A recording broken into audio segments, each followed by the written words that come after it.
It's been over 30 years since a wolverine has been sighted outside of the Wallowa Mountains in Northeast Oregon. Yet somehow, over the last week or so, we've had two sightings in the Portland area alone.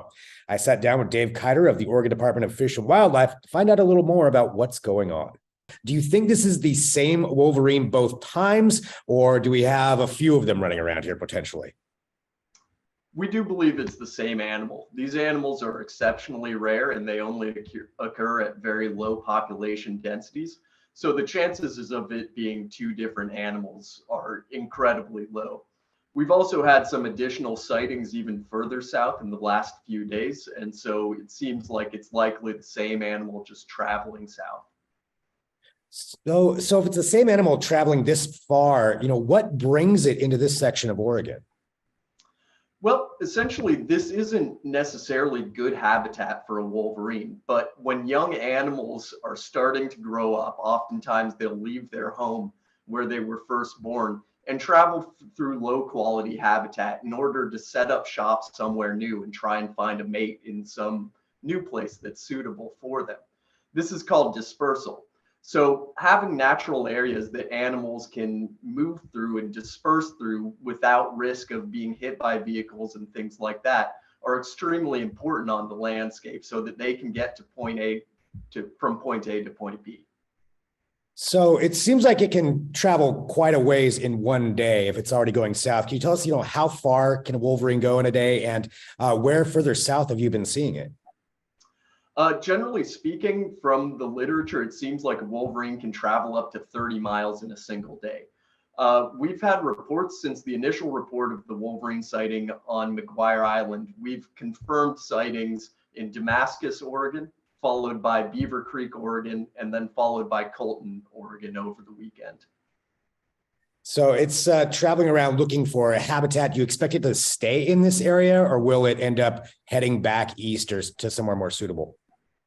So most wolverines in the lower extent of their range in the continental 48 states tend to be at extremely high elevations. So we expect that eventually it might make its way up to the Cascade Crest or other mountaintops where there is more suitable habitat that it could reside in year round.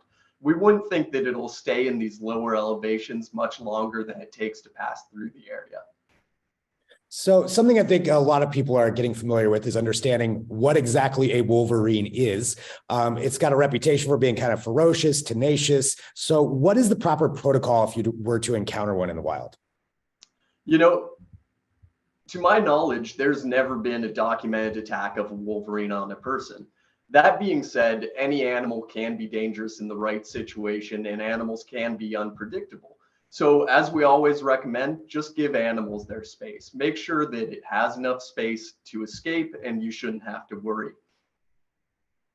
I obviously, with all of this info coming in from people sending in pictures, I'm sure that's a big help in tracking wolverines and other wildlife in the area. So we live in an area with a lot of hikers, a lot of campers, a lot of people out in the wilderness.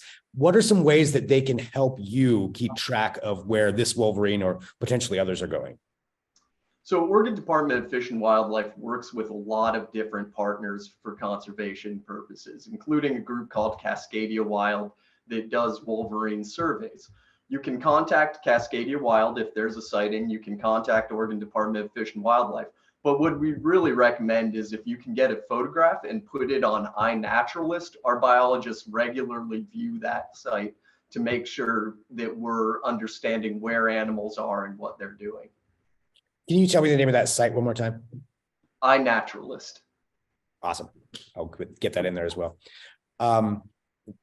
With this one wolverine coming over, do you expect the possibility of seeing others as they look for new territory? We can't rule it out, but at the same time, this was the first time the wolverine was seen in Oregon outside of the Wallowa Mountains in 30 years.